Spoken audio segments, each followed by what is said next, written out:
Thank you bro, thanks for hosting me. ನೋಡಿ ಇಲ್ಲಿ ಹೆಂಗೆ ಹಂದಿಗಳನ್ನ ಲೋಡ್ ಮಾಡಿದ್ದಾರೆ ಅಂತ. ನಮ್ಮ ಕಡೆ ಹೆಂಗೆ ಕುರಿ ಸಂತೆ ನಡೆಯುತ್ತೋ ಹಂಗೆ ಇಲ್ಲಿ ಹಂದಿ ಸಂತೆ ನಡೆಯುತ್ತೆ ಅನಿಸುತ್ತೆ. ಇವೆಲ್ಲ ಹಂದಿಗಳು ದೊಡ್ಡ ದೊಡ್ಡ ಹಂದಿಗಳು, ಫುಲ್ ಎಲ್ಲ ಬೆಳ್ಳಗವೆ.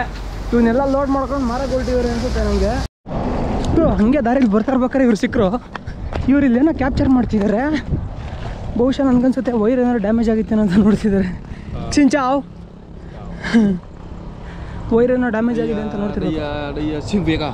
ಅಂಡು ಓ ಕರೆಕ್ಟ್ ಗುರು, ಥರ್ಮಲ್ ಅದು. ಆ ಥರ್ಮಲಲ್ಲಿ ಅಲ್ಲೇನಾದ್ರು ವೈರ್ ಏನಾದ್ರು ಡ್ಯಾಮೇಜ್ ಆಗಿದೆ ಅಂತ ನೋಡ್ತಿದ್ದಾರೆ. ನೀವು ನೋಡ್ತಾ ಇರ್ಬೋದು, ಥರ್ಮಲ್ ಇಮೇಜ್ ಕಾಣಿಸ್ತಾ ಇದೆ. ಆ ಥರ್ಮಲ್ ಇಮೇಜಲ್ಲಿ ಅದರಲ್ಲಿ ಏನಾದ್ರು ಬ್ರೋಕೇಜ್ ಇದ್ದರೆ ಅಥವಾ ಏನಾದರೂ ಕಿಡಿ ಸಿಡಿತಾ ಇದ್ದರೆ ಇವ್ರಿಗೆ ಗೊತ್ತಾಗುತ್ತೆ. ನೀವು ನೋಡ್ತಾ ಇರ್ಬೋದು ಸುತ್ತ ಇಲ್ಲಿ ವಿಂಡ್ ಮಿಲ್ಸ್ ಹಾಕೋರೆ. ಆ ವಿಂಡ್ ಮಿಲ್ಸಿಂದ ಬರುವಂಥ ಪ್ರೊಡಕ್ಷನ್ ಎಲ್ಲ ಇಲ್ಲಿಗೆ ಬರುತ್ತೆ. ಇಲ್ಲಿ ರಿಸೀವರ್ ಇದೆ, ಇಲ್ಲಿಂದ ಲಿಫ್ಟ್ ಆಗುತ್ತೆ ನೋಡಿ ಕರೆಂಟು. ನಾವಿವಾಗ ಹತ್ತತ್ರ ಪಾಂಡುರಂಗದ ಹತ್ರ ಬಂದಿದ್ದೀವಿ. ಇಲ್ಲಿಂದ ಒಂದು 20 ಕಿಲೋಮೀಟರ್ ಹೋದರೆ ನಮಗೆ ಪಾಂಡುರಂಗ ಅಂತ ಒಂದು ಪ್ರದೇಶ ಸಿಗುತ್ತೆ. ಮೊದಲು ಅದು ಚಾಂಪರಾಜರ ರಾಜಧಾನಿಯಾಗಿತ್ತು. ಇವಾಗ ಅದನ್ನು ಪಾಂಡ್ರಾಗ್ ಅಂತೇನೋ ವಿಯೆಟ್ನಾಮೀಸಲ್ಲಿ ಕರೀತಾರೆ. ಸೊ ಇಲ್ಲಿ ಶಿವನ ದೇವಸ್ಥಾನಗಳಿದೆ, ಇದು ನೋಡೋಣ ಅಂತ ಬಂದಿದ್ದೀನಿ. ಇಲ್ಲಿರೋ ಎಲ್ಲ ದೇವಸ್ಥಾನಗಳ ಥರನೇ ಈ ದೇವಸ್ಥಾನ ಕೂಡ ಪೂರ್ವಾಭಿಮುಖವಾಗಿ 3 ಕಟ್ಟಡಗಳನ್ನ ಕಟ್ಟಿದ್ದಾರೆ. ನಡುವೆ ಇರೋ ಕಟ್ಟಡ ಫುಲ್ ನೆಲ ಸಮಾಧಿಯಾಗಿ ಹೋಗ್ಬಿಟ್ಟಿದೆ. ಇಲ್ಲಿ 2 ಕಟ್ಟಡ ಮಾತ್ರ ಉಳ್ಕೊಂಡಿದೆ, ದಕ್ಷಿಣದ್ದು ಮತ್ತು ಉತ್ತರದ್ದು.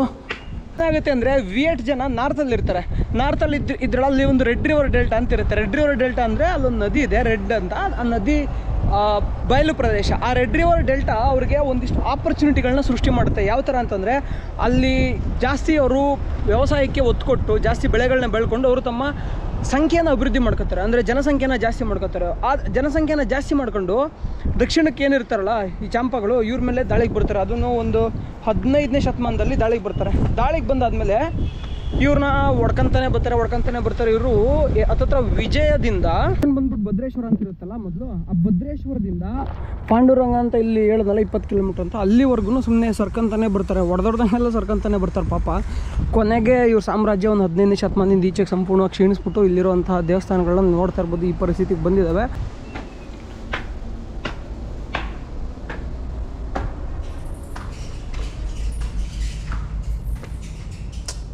ಎಲ್ಲ ಹಾಳಾಗೋ ವಾಸನೆ ಇಟ್ಕೊಂಡ್ಬಿಟ್ಟಿದೆ. ಇನ್ನು ಇವತ್ತಿಗೂ ಕೂಡ ಪಾಂಡುರಂಗದಲ್ಲಿ ಜನ ವಾಸವಾಗಿದ್ದಾರೆ, ಹಿಂದೂ ಜನ ವಾಸವಾಗಿದ್ದಾರೆ. ನಾವು ಬಹುಶಃ ನಾಳೆ ಅವ್ರನ್ನ ಭೇಟಿ ಮಾಡ್ತಿದ್ದೀವಿ ಅನಿಸುತ್ತೆ.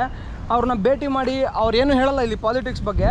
ಅಂದರೆ ಯಾಕೆ ಪಾಲಿಟಿಕ್ಸ್ ಬಗ್ಗೆ ಕೇಳಬೇಕು ಅಂತೀನಿ ಅಂದರೆ, ಇಲ್ಲಿರೋ ಸರ್ಕಾರ ಉದ್ದೇಶಪೂರ್ವಕವಾಗಿ ಇಲ್ಲಿರುವಂತಹ ಜನರಿಗೆ ಶೈವ ಸಂಸ್ಕೃತಿಯ ಬಗ್ಗೆ ಏನನ್ನೂ ಹೇಳ್ಕೊಟ್ಟಿಲ್ಲ.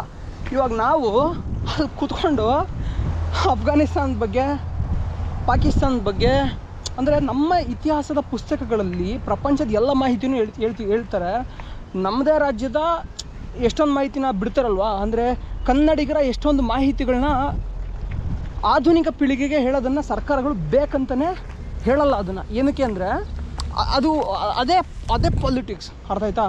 ಇಲ್ಲಿರೋ ಜನಕ್ಕೂ ಅಷ್ಟೇ, ಯಾರಿಗಾರು ಕೇಳ್ಕೊಂಬನ್ನಿ, ಇಲ್ಲಿರೋ ಜನ ಯಾರಿಗೂ ಶಿವನ ಬಗ್ಗೆ ಸ್ವಲ್ಪನೂ ಗೊತ್ತಿಲ್ಲ. ಆಯಿತಾ? ಏನಕ್ಕೆ ಗೊತ್ತಿಲ್ಲ ಅಂದರೆ ಸರ್ಕಾರ ಉದ್ದೇಶಪೂರ್ವಕವಾಗಿ ಇಲ್ಲಿರೋ ಜನರಿಗೆ ತಿಳಿಸಿಲ್ಲ. ನಾನು ಇದಕ್ಕಿಂತ ಹಿಂದೆ ಆ ಜನನ ಭೇಟಿ ಮಾಡಿದಾಗ ಅವರು ಅದನ್ನು ಹೇಳಿದ್ರು. ಅವ್ರಿಗೆ ಇವಾಗ್ಲೂ ಇಲ್ಲಿರೋ ಈ ಹಿಂದೂ ಪದ್ಧತಿ ಮುಂದುವರಿಯೋದು ಸರ್ಕಾರಕ್ಕೆ ಇಷ್ಟ ಇಲ್ಲ. ಹಂಗಾಗಿ ಅವ್ರು ನಮ್ಮನ್ನು ಪ್ರೆಷರೈಸ್ ಮಾಡ್ತಿದ್ದಾರೆ ಅಂತ. ಅಂದರೆ ಪ್ರೆಷರೈಸ್ ಮಾಡೋದು ಅಂದರೆ ಉದಾಹರಣೆ ಹೇಳ್ತೀವಿ ನೋಡ್ರಪ್ಪ.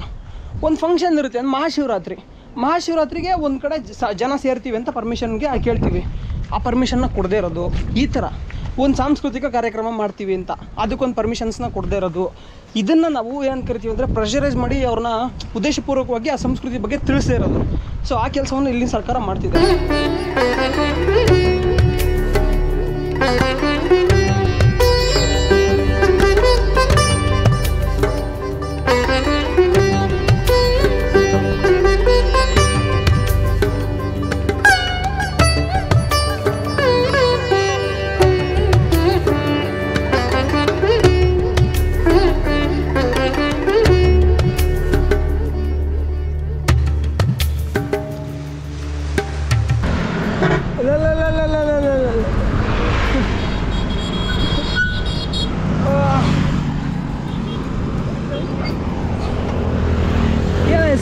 ಹೆಸರು name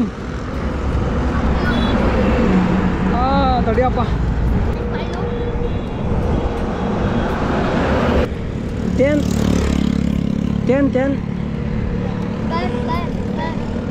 10 doing farm okay come on bye ಬಾಯ್.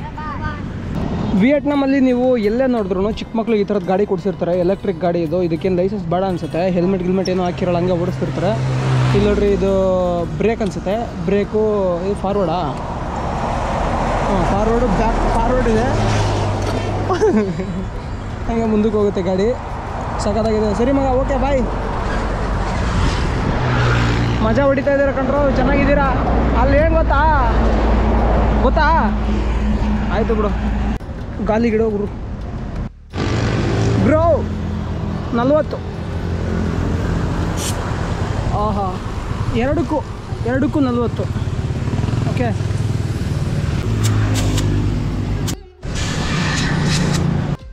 Money no money. 100 ವರ್ಷ ಚೆನ್ನಾಗಿರು ಗುರು. I came from India. Yes. What's your good name? What's your good name? What's your name? 10. My name is Rian. Okay. Nui. So beautiful. Okay. Bye. But you don't even stop. Okay, bye. You know India? Yeah, I came from India. So ಇಲ್ಲಿ ಮಾವಿನಕಾಯಿ ತುರ್ಲಿ ಏನೋ ಮಾಡ್ತಾರೆ ಗುರು. ನಂಗೊಂದು plate. Para him para. Hey, bye. Oh, name. What is that name? Người tiếng Anh này hỏi. Oi. Chú hỏi. Chú hỏi.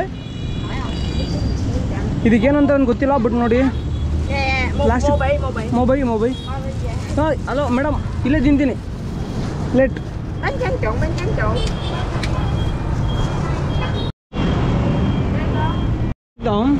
Okay, money 10,000 ಗುರು. ಚಿಕ್ಕ ಮಕ್ಳು ತಿನ್ನೋ ಕಡೆ ಬಂದರೆ ಕಡಿಮೆ ರೇಟಿಗೆ ಜಾಸ್ತಿ ಕೊಡ್ತಾರೆ. 10,000 ರೂಪಾಯಿ ಕೊಟ್ಟವ್ರೆ, 10,000 ರೂಪಾಯಿಗೆ ಇಲ್ಲೇನು ಕೊಡೋದೇ ಇಲ್ಲ. ಆನ್ ಮಾಡ್ರು.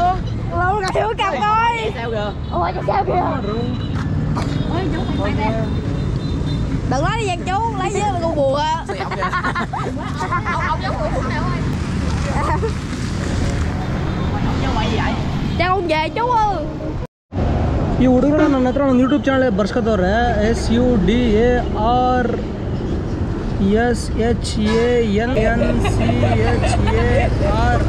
ನಾನು ಇವಾಗ ಬಂದಿರೋದು ಚಾಮರಾಜರ ಕೊನೆಯ ರಾಜಧಾನಿಯ ಹೆಸರು ಪಾಂಡುರಂಗ ಆಗಿತ್ತು. ಇವತ್ತಿಗೆ ಪಾನ್ ರಂಗ್ ಅಂತ ವಿಯೆಟ್ನಾಮೀಸ್ ಭಾಷೆನಲ್ಲಿ ಕರೀತಾರೆ.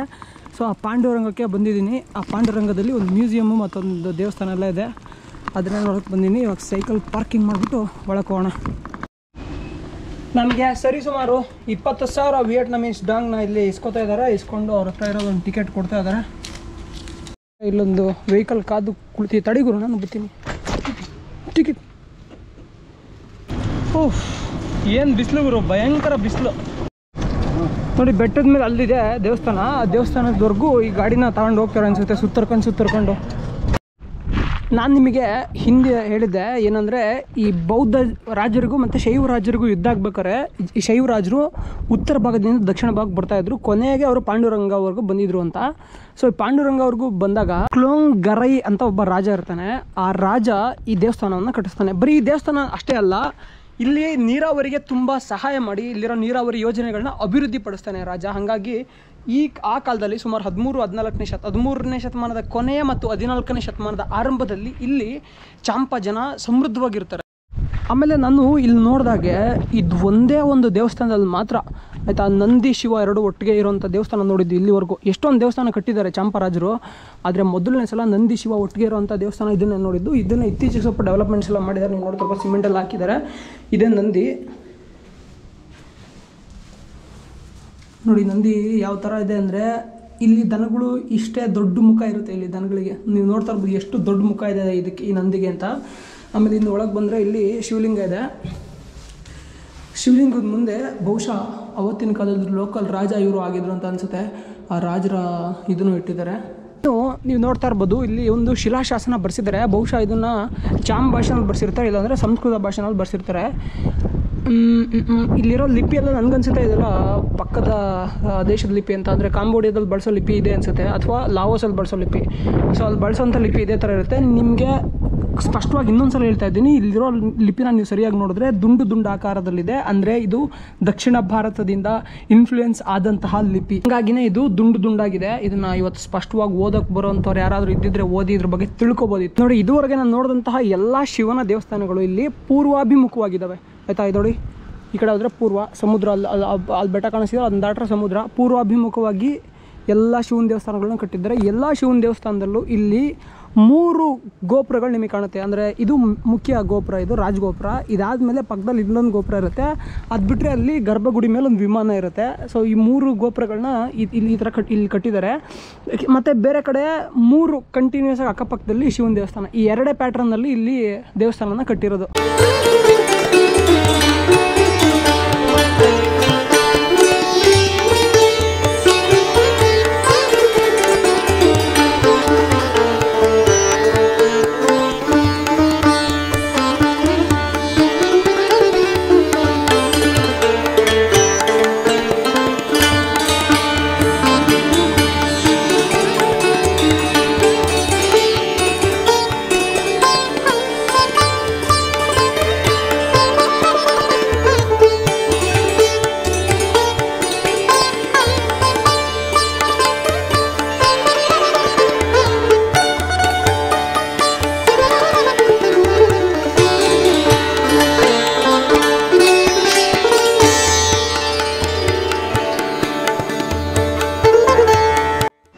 ಇಲ್ಲೇ ಕೆಳಗೆ ಬಂದರೆ ಒಂದು ಮ್ಯೂಸಿಯಂ ಇದೆ. ಮ್ಯೂಸಿಯಮಲ್ಲಿ ಚಾಮ್ ಜನ ಹೇಗೆ ಅವರು ಪೂಜೆ ಮಾಡ್ತಾರೆ ಅಂತ ತೋರಿಸ್ಕೊಡ್ತಾ ಇದ್ದಾರೆ. ನೋಡಿ, ಇಲ್ಲಿ ಅಲ್ಲಿ ತೋರಿಸೋದು ಒಳಗೆ ಈ ಥರದ್ದೊಂದು ರಾಜನ ಮೂರ್ತಿ ಇದೆ ಅಂತ. ನಿಜವಾಗ್ಲೂ ರಾಜನ ಮೂರ್ತಿನೇ.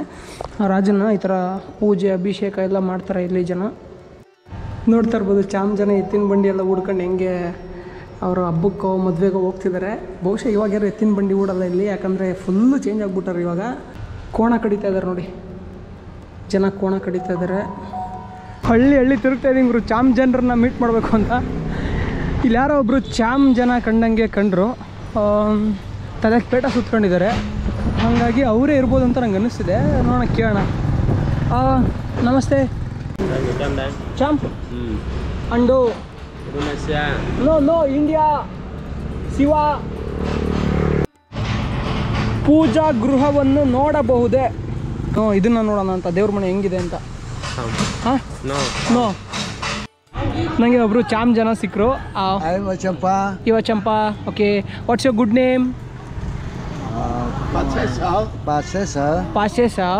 Okay, you believe Brahma Vishnu Shiva, right?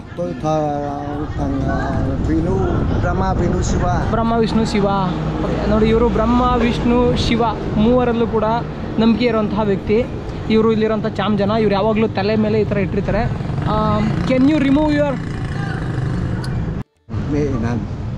ನೋಡಿ ಫುಲ್ ಇವರು ಕೂಡ ನಮ್ಮಲ್ಲಿ ಇಲ್ಲಿರುವಂತಹ ಇವರು ಬ್ರಾಹ್ಮಣರು. ನಮ್ಮಲ್ಲಿ ಯಾವ ಥರ ಬ್ರಾಹ್ಮಣರು ಜಡೆ ಕಟ್ತಾರೋ ಇವರು ಅದೇ ಥರ ಜಡೆ ಕಟ್ತಾರೆ. ಇವ್ರು ಜನಿವಾರ ಹಾಕಿದಾರ ಅಂತ ಕೇಳ್ತೀನಿ. ಸೊ ಇವರು ಜನಿವಾರ ಹಾಕಿಲ್ವಂತೆ, ಆದ್ರೂ ಇವರು ಇಲ್ಲಿ ಜನ ಎಲ್ಲರೂ ಕೂಡ ಅವ್ರನ್ನವರು ಬ್ರಾಹ್ಮಣರು ಅಂತ ಹೇಳ್ಕೊತಾರೆ. ನಾನು ತುಂಬ ಸಲ ನಾನು ತುಂಬ ಸಲ ಅವ್ರನ್ನ ಕೇಳಿದ್ದೀನಿ, ಅವರೆಲ್ಲರೂ ಅವ್ರನ್ನ ಬ್ರಾಹ್ಮಣರು ಅಂತ ಹೇಳ್ಕೊತಾರೆ. ಆದರೆ ಇಲ್ಲಿರೋ ಜನ ಯಾರೂ ಜನಿವಾರ ಹಾಕಿಲ್ಲ. ಅವ್ರು ಕೇಳ್ತೀನಿ, ನಿಮ್ಮ ಮನೇಲಿ ದೇವ್ರ ಕೋಣೆ ಐತಾ ಅಂತ. ಇವಾಗ ಹೇಳಿ ಇದೆಯಂತೆ ಗುರು, ನಾ ಅದನ್ನು ನೋಡ್ತೀನಿ ಅಂತ ಹೇಳ್ತೀನಿ. ಓಕೆ, ಸ್ಕೂಟಿನ ಕರ್ಕೊಂಡು ಹೋಗ್ತಿದ್ದಾರೆ. ಇವ್ರ ಮನೆಗೆ ಬಂದ್ವಿ ಗುರು. ಇದು ಇವ್ರ ಕೋಣೆ ಅನಿಸುತ್ತೆ. ನನಗೆ ಇವ್ರ ದೇವಸ್ಥಾನ ತೋರಿಸ್ತೀನಿ ಅಂದರು, ದೇವ್ರ ಕೋಣೆನ. ನೋಡಿ, ಇವರೊಬ್ಬರೇ ಫಾಲೋ ಮಾಡ್ತಿದ್ದಾರೆ ಅನಿಸುತ್ತೆ. ಸೊ ದೇವ್ರಿಗೆ ಅವರು ಸಿಗರೇಟನ್ನು ಕೂಡ ಇಡ್ತಾರೆ. ಅದರ ಜೊತೆಗೆ ನೀರು, ಪೆಪ್ಸಿ, ಕೋಕೋಲಾ ಎಲ್ಲ ಬೇರೆ ಜನರ ಥರನೇ ಇಡ್ತಾರೆ. ನಮ್ಮೂರಲ್ಲಿರೋ ಥರ ದೇವ್ರ ಕೋಣೆಗಳು ಇಲ್ಲಿರಲ್ಲ. Can I touch it? ಮೊಂಬತ್ತಿ ಆಮೇಲೆ ಒಂದೆರಡು ಬಟ್ಲು. ಇದ್ರೊಳಗೆ ಏನಿದೆ ನೋಡೋಣ. ಧೂಪ ಗೀಪ ಮಡ್ಗೋಣ ಅಂತ ಏನ. ಎಷ್ಟೊಂದು ದಿವಸ ಆಗಿದೆ ಪೂಜೆ ಮಾಡಿ. ಎಲ್ಲ ಅಡಿಕೆ ಇಟ್ಟವ್ರು ನೋಡಿ, ಎಲ್ಲ ಅಡಿಕೆ. ಇದು ಪಕ್ಕದಲ್ಲಿರೋ ತಂಬಾಕು, ಆಯಿತಾ? ಇಲ್ಲಿ ವಿಭೂತಿ ಅರಿಶಿನ ಕುಂಕುಮ ಏನೋ ಬಳಸಲ್ಲ ಅವರು. ಅದು ಬಿಟ್ಟರೆ ಇಲ್ಲಿ ಏನೋ ಇಟ್ಟವ್ರೆ, ಇದು ಏನಂದು ಗೊತ್ತಾಗ್ತಿಲ್ಲ. ಏನೋ ಕೋಲ್ ಇಟ್ಟವ್ರೆ, ಈ ಕೋಲ್ ಏನಕ್ಕೆ ಅಂತ ಕೇಳ್ತಿದ್ದೀನಿ. ಇವರು ಹಬ್ಬ ಹರಿದಿನಗಳಲ್ಲಿ ಮತ್ತು ಯಾರಾದರೂ ಸತ್ತಾಗ ಇವೆರಡು ಕೋಲ್ಗಳನ್ನ ಬಳಸ್ತಾರಂತೆ. ಅಂದರೆ ಅವರ ಸಂಪ್ರದಾಯದಲ್ಲಿ ಇದನ್ನೆರಡನ್ನ ಬಳಸ್ತಾರೆ. ಇನ್ನು ಇವರ ಆಹಾರ ಪದ್ಧತಿಯ ಬಗ್ಗೆ ಕೇಳೋಣ. ಅವ್ರಿಗೆ ಕೇಳ್ತಿದ್ದೀನಿ, ನೀವೇನು ತಿಂತೀರಾ ಮತ್ತು ಮಾಂಸ ತಿಂದರೆ ಓಕೆನಾ ಅಂತ. ಅಂದರೆ ನಮ್ಮ ಜನರಲ್ಲಿ ತುಂಬ ಜನರಲ್ಲಿ ಒಂದು ನಿಮಿಷ. Tôn giáo tín ngưỡng của cộng đồng người Chăm Bà La Môn không ăn thịt bò. ಇವ್ರೇನು ಹೇಳ್ತಿದ್ರು, ಸೊ ಕ್ಯಾಟ್ ಫಿಶು ಬೀಫ್ ಬಿಟ್ಟರೆ ಮಿಕ್ಕಿದ ಎಲ್ಲದನ್ನೂ ಇವ್ರು ತಿಂತಾರಂತೆ. ಓಕೆ. ಫಾದರ್ ಮದರ್, ಇವ್ರ ತಾಯಿ ಮತ್ತು ಇವ್ರ ತಂದೆ ಫೋಟೋನ ಇವ್ರು ಇಲ್ಲಿ ಹಾಕ್ಕೊಂಡಿದ್ದಾರೆ ಪಾಪ. Almost how old are you? 70 ವರ್ಷ ವಯಸ್ಸಂತೆ ಇವ್ರಿಗೆ. ನಮ್ಮ ಕಡೆ ಒಂದು ಮಾತಿದೆ, ಪೂಜೆ ಆದಮೇಲೆ ದೀಪ ಆರಿಸ್ಬಾರ್ದು ಅಂತ. ಆದರೆ ಇವ್ರು ಹಾಗಲ್ಲ, ಪೂಜೆ ಆಗಿದ ತಕ್ಷಣವೇ ದೀಪ ಆರಿಸ್ಬಿಡ್ತಾರೆ. Do you know about Rama Krishna? ಅವ್ರಿಗೆ ಕೇಳ್ತೀನಿ, ರಾಮಕೃಷ್ಣ ಅವ್ರ ಬಗ್ಗೆ ನಿಮಗೆ ಗೊತ್ತಾ ಅಂತ. Do you know about Ramayana Mahabharata? ಅವ್ರಿಗೆ ಕೇಳ್ತಾ ಇದ್ದೀನಿ, ರಾಮಾಯಣ ಮಹಾಭಾರತದ ಬಗ್ಗೆ ಗೊತ್ತಾ ಅಂತ. Bạn có biết về Ramayana? Mahabharata không? ತಡ್ರಿ ನಿಮಿಷ ಹೇಳಿ. ಅವ್ರಿಗೆ ಇವಾಗ ರಾಮಾಯಣ ಮಹಾಭಾರತನ ಹಾಕಿದ್ದೀನಿ ವಿಯೆಟ್ನಾಮೀಸ್ ಭಾಷೆದು. ಇದು ಮಹಾಭಾರತದ ಕಥೆ. Do you know about this? Bạn có biết về điều này không? ಅದೇ ಇವ್ರಿಗೆ ಸಂಪೂರ್ಣವಾಗಿ, ಅಂದರೆ ನಾನು ಏನಕ್ಕೆ ಇವ್ರನ್ನ ಶೈವರು ಅಂತ ಒತ್ತಿ ಹೇಳ್ತಿದ್ದೀನಿ ಅಂದರೆ, ನೋಡಿ ಇಲ್ಲಿರೋ ಜನರಿಗೆ ರಾಮಾಯಣ ಮಹಾಭಾರತದ ಬಗ್ಗೆ ಗೊತ್ತಿಲ್ಲ. ವೈಷ್ಣವ ಪಂಥ ಎಲ್ಲೆಲ್ಲಿ ಜಾಸ್ತಿ ಇತ್ತೋ ಅವ್ರಿಗೆಲ್ಲ ತುಂಬ ಚೆನ್ನಾಗಿ ಗೊತ್ತಿರುತ್ತೆ, ರಾಮಾಯಣ ಮಹಾಭಾರತ ಎಲ್ಲವೂ ಗೊತ್ತಿರುತ್ತೆ. ಇವರು ಶೈವರು ಅಂತ ಇದೇ ಆಧಾರದ ಮೇಲೆ ಕನ್ಸಿಡರ್ ಮಾಡ್ಬೋದು. ನಾನು ಲಾಸ್ಟ್ ವೀಡಿಯೋ ಹಾಕಿದಾಗ ಇಲ್ಲ ಶೈವರು ಅಂತ ಹಾಕಿದಾಗ ತುಂಬ ಜನ ಹಿಂದೂ ಅಲ್ವಾ ಅಂತ ಕೇಳ್ತಿದ್ರಿ. ಅಫ್ಕೋರ್ಸ್ ಹಿಂದೂಗಳ 4 ಪಂಗಡಗಳು ಬರುತ್ತೆ. ಶೈವ, ವೈಷ್ಣವ, ಜೈನ, ಬೌದ್ಧ ಅಂತ 4 ಪಂಗಡಗಳು, ಬೇರೆ ಬೇರೆ ನಂಬಿಕೆಗಳನ್ನ ಇರೋಂಥ ಜನ. ಅವ್ರಿಗೆ ಶಿವಪುರಾಣದ ಬಗ್ಗೆ ಏನಾದ್ರು ಗೊತ್ತಾ ಕೇಳ್ತೀನಿ. ವೇದ ಉಪನಿಷತ್ತು ವಿಯೆಟ್ನಾಮೀಸ್ ಭಾಷೆಯಲ್ಲಿ ಬರೆದಿರೋ ವೇದ ಉಪನಿಷತ್ ಗುರು. ಇದು ನೋಡಿ, Indian government, ambassador of India ಅನ್ನೋ ಗುರು. ವೇದ ಉಪನಿಷತ್ತಲ್ಲ ಇವ್ರಿಗೆ ಇಂಡಿಯನ್ ಗೌರ್ಮೆಂಟ್ ಅನುವಾದ ಮಾಡಿಕೊಟ್ಟಿದೆ ಗುರು. ವೇದ. ಸೊ ಇವ್ರು ವೇದಗಳನ್ನ ನಂಬುವಂಥ ಜನ. ಆಗಮ, ವೇದ, ಉಪನಿಷತ್, ಆಗಮ, ಶಾಸ್ತ್ರ, ಪುರಾಣ. Do you know about this? Bhagavad Gita. Bhagavad Gita explanation ಕೊಟ್ಟಿದ್ದಾರೆ. ಅವ್ರು ಕೇಳ್ತೀನಿ ಅದ್ರ ಬಗ್ಗೆ ಗೊತ್ತಾ ಅಂತ. ಹಾಂ. Do you know about Rama and Krishna? Don't know. Okay. ಅವ್ರಿಗೆ ರಾಮ ಮತ್ತು ಕೃಷ್ಣ ಅವ್ರ ಬಗ್ಗೆ ಏನೂ ಗೊತ್ತಿಲ್ಲ ಅಂತ. ಇತ್ತೀಚೆಗೆ 2016ರಲ್ಲಿ ಇವ್ರಿಗೆ ವೇದ ಉಪನಿಷತ್ ಸಿಕ್ಕಿದೆ. ಅದೇ ಪುಸ್ತಕ ನಂಗೆ ಕೊಟ್ಟಿದ್ದಾರೆ. ಓಕೆ ನೋಡಿ, ಇದು ಥ್ಯಾಂಕ್ ಯು. ಇದು ಚಾಂಪಾ ಜನರ ಭಾಷೆ ಅಂತೆ. ಇವತ್ತಿನ ಮಕ್ಕಳಿಗೆ ವೇದ ಉಪನಿಷತ್ ಬಗ್ಗೆ ಗೊತ್ತಾ ಅಂತ ಕೇಳ್ತಿದ್ದೀನಿ. ನೋ. ಓಕೆ. ಡೈರಿ. ಓಕೆ, ಅವರು ಡೈರಿನೂ ತಂದವ್ರೆ ಮತ್ತು ಚಾಂಪಾ ಭಾಷೆ ಪುಸ್ತಕನೂ ತಂದಿದ್ದಾರೆ. ನೋಡಿ, ಇದು ಚಾಂಪಾ ಭಾಷೆ. ಇದು ಇವರೇ ಬರೆದಿರೋಂಥ ಒಂದು ಪುಸ್ತಕ ಅಂತೆ. Nice. Schools no Champa book. No, only Viet. Have Champa book. At school. No Champa book. ನೀವು ಹೇಳೋದೆಲ್ಲ ಕಾಣಿಸಿದೆ ಅಲ್ಲಿ. ನೋಡ್ಕೊ ಹೆಂಗಿದೆಯಾ. ನಗು. ಅಯ್ಯೋ, ಒಳಗೆ ನಿಲ್ಸದ. ಇವ್ರು ನಂಗೆ ಏನು ಹೇಳ್ತಿದ್ದಾರೆ ಅಂದರೆ, ಶಿವನನ್ನು ಡೋಂಗ್ತಾಪ್ನಲ್ಲಿರೋ ದೊಡ್ಡ ಗೋಪುರದಲ್ಲಿ ಮಾತ್ರ, ಅಂದರೆ ನಾನು ಇದಕ್ಕಿಂತ ಹಿಂದೆ ಹೋಗಿದ್ನಲ್ಲ, ಅಲ್ಲಿ ಶಿವನ ದೇವಸ್ಥಾನಕ್ಕೆ ಹೋಗಿದ್ನಲ್ಲ, ಅಲ್ಲಿ ಮಾತ್ರ ಪೂಜೆ ಮಾಡ್ತಾರಂತೆ. ಮುಖ್ಯ ದ್ವಾರದ ಮೇಲೆ ಶಿವನಿದ್ದಾನೆ. ದೇವಾಲಯದಲ್ಲಿ ಮಾತ್ರ ಅವ್ರು ಶಿವನ ಪೂಜೆ ಮಾಡ್ತಾರಂತೆ. ಇವರ ಜಾನಪದ ನಂಬಿಕೆಗಳಲ್ಲಿ, ಪೂಜೆಗಳಲ್ಲಿ ಶಿವ ಉಲ್ಲೇಖ ಇಲ್ಲ ಅಂತ. ಓಕೆ. ಒಂದು ವಿಶೇಷವಾಗಿರೋದನ್ನು ತೋರಿಸ್ತೀನಿ ನೋಡಿ. ಚಾಮ್ ಜನರ ಜಾನಪದ ನಂಬಿಕೆಗಳಲ್ಲಿ ದೊಡ್ಡ ಪೂಜಾ ಸಮಾರಂಭವನ್ನು ನಡೆಸಲು ಈ ಥರದ ಬಲಿಪೀಠನ ಕ್ರಿಯೇಟ್ ಮಾಡ್ತಾರೆ. ಅರ್ಥ ಆಯ್ತಾ? ಇದನ್ನು ಜೆರಾಕ್ಸ್ ಮಾಡಿಟ್ಟವ್ರು ನೋಡಿ. ಇದು ಬಲಿಪೀಠ, ಚಾಮ್ ಜನರ ಬಲಿಪೀಠನ ಈ ಥರ ರೆಡಿ ಮಾಡ್ತಾರಂತೆ. Trong tháng này là lễ hội Ramadan của người Chăm Bà Ni. ಇವರೇನು ಹೇಳ್ತಿದ್ದಾರೆ ಅಂದರೆ ಚಾಂಪಾ ಜನರಲ್ಲಿ ಬೇರೆ ಬೇರೆ ಜಾತಿ ಇದ್ದಾವೆ ಅಂತ ಹೇಳ್ತಿದ್ದಾರೆ. ಕೇಳ್ತೀನಿ ಯಾವ್ಯಾವ ಜಾತಿ ಇದ್ದಾವೆ ಅಂತ. ಚಾಂಪಾ ಜನರಲ್ಲಿ ಎಷ್ಟು ಜಾತಿಗಳಿವೆ? ಸೊ ಚಾಂಪಾ ಒಂದು ಬ್ರಾಹ್ಮಣ ಧರ್ಮ ಅಂತ ಹೇಳ್ತಿದ್ದಾರೆ. There are many types of non contact dignitaries. Our leader is highest and the highest monk that is snake. ಅಂದರೆ ನಾಗ ಇವರ ಅತ್ಯುನ್ನತ ದೇವತೆ ಅಂತ ಹೇಳ್ತಿದ್ದಾರೆ.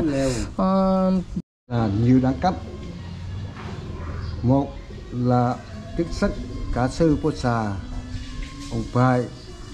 ಓಕೆ, ಒಟ್ಟು 18 ಜಾತಿ ಇದ್ದಾವೆ ಅಂತ ಹೇಳ್ತಿದ್ದಾರೆ. ಓಕೆ, ಚಿನ್ ಕಮಾನ್. ನನಗೇನು ಅರ್ಥ ಆಯಿತು ಅಂದರೆ ಇಲ್ಲಿರೋ ಜನಕ್ಕೆ ಬ್ರಹ್ಮ ವಿಷ್ಣು ಮಹೇಶ್ವರ ಬಿಟ್ಟರೆ ಭಾಳಷ್ಟು ದೇವತೆಗಳ ಬಗ್ಗೆ ಗೊತ್ತಿಲ್ಲ. ರಾಮಾಯಣ ಮಹಾಭಾರತದ ಬಗ್ಗೆನೂ ಗೊತ್ತಿಲ್ಲ. ಅದೇನು ಗೊತ್ತಿಲ್ಲ ನಂಗೆ ಅಷ್ಟು ಸ್ಪಷ್ಟವಾಗಿ ಅದು ಅರ್ಥ ಆಗಲಿಲ್ಲ ಏನಕ್ಕೆ ಅವ್ರಿಗೆ ಗೊತ್ತಿಲ್ಲ ಅಂತ. ಬಟ್ ಅವ್ರಿಗೆ ಯಾರಿಗೂ ರಾಮಾಯಣ ಮಹಾಭಾರತ ರಾಮ ಕೃಷ್ಣ ಏನೂ ಗೊತ್ತಿಲ್ಲ. ಅವ್ರಿಗೆ ಗೊತ್ತಿರೋದು 3 ದೇವರು, ಬ್ರಹ್ಮ ವಿಷ್ಣು ಮಹೇಶ್ವರ. ಈವನ್ ನಾವು ದೇವಸ್ಥಾನಗಳಲ್ಲೂ ಎಲ್ಲ ಕಡೆ ನೋಡಿದ್ರು ನಮಗೆ ಬ್ರಹ್ಮ ವಿಷ್ಣು ಮಹೇಶ್ವರ ಮಾತ್ರ ಇದ್ದಾರೆ ಬಿಟ್ಟರೆ ಬೇರೆ ರಾಮ ಕೃಷ್ಣ ಆಂಜನೇಯ ಈ ಯಾವ ಮೂರ್ತಿಗಳು ಕೂಡ ಇಲ್ಲಿ ನಿಮಗೆ ಸಿಗಲ್ಲ. Come on okay bye. ಅಂತಾರಾಷ್ಟ್ರೀಯ ಮಹಿಳಾ ದಿನಾಚರಣೆ ಪ್ರಯುಕ್ತಲ್ಲಿ ಮಹಿಳೆಯರೆಲ್ಲ ಸೇರಿ ಸರಿಯಾಗಿ ಡ್ಯಾನ್ಸ್ ಮಾಡ್ತಾವ್ರೆ. ಅದನ್ನ ಇಲ್ಲಿರೋಂಥ ಪ್ರೇಕ್ಷಕರೆಲ್ಲ ಕಣ್ ತುಂಬ್ಕೊತಾವ್ರೆ. ಕೊಡೋ ಕೈ.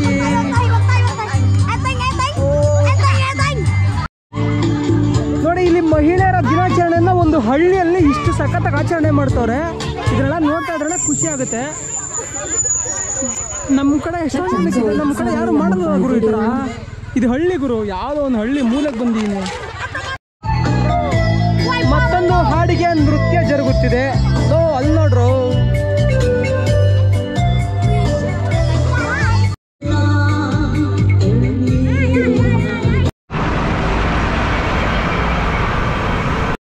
ಈ ಹಳ್ಳಿಲಿ ಕೂಡ ತುಂಬ ಜನ ಚಾಮ್ ಜನ ಇದ್ದಾರೆ. ಆದರೆ ಈಗ ಅವ್ರನ್ನ ಯಾರನ್ನೂ ಮಾತಾಡ್ಸೋಕ್ಕೆ ಸಮಯ ಇಲ್ಲ. ಇಷ್ಟೊತ್ತಲ್ಲಿ ಅವ್ರನ್ನ ಹೋಗಿ ಹೆಂಗೆ ಅಪ್ರೋಚ್ ಮಾಡೋದು ಅಂತಲೂ ಒಂಥರ ಬೇಸರ ಆಗ್ತಿದೆ. ಇಲ್ಲಿ ಅಕ್ಕ ಬಂದಿದ್ದವರು ಇದನ್ನು ಕುಡಿ ಅಂತ ಹೇಳಿದ್ರು, ಟ್ರಾಪಿಕಾನನ್ನು. ಅಕ್ಕ ನಂಗೆ ಟ್ರಾಪಿಕಾನ ಎಲ್ಲ ಕುಡಿಯಲ್ಲ ಅಕ್ಕ ನಾನು ಅಂತ ಹೇಳಿದೆ. ಅದಕ್ಕೆ ಪಾಪ ಅವ್ರ ಫೇವ್ರೇಟ್ ಏನೋ ಒಂದು ಮಾಡಿಕೊಡ್ತವ್ರೆ. ಅದನ್ನ ಇವಾಗ ಕುಡಿತೀನಿ. What's your name? ನೇಮ್ ಅಂತೇನು ಲಾಜಿ? ನ್ಯೈ. ಅವಕ್ಕನ ಹೆಸರು ನ್ಯೈ ಅಂತೆ. ಕಮಾನ್.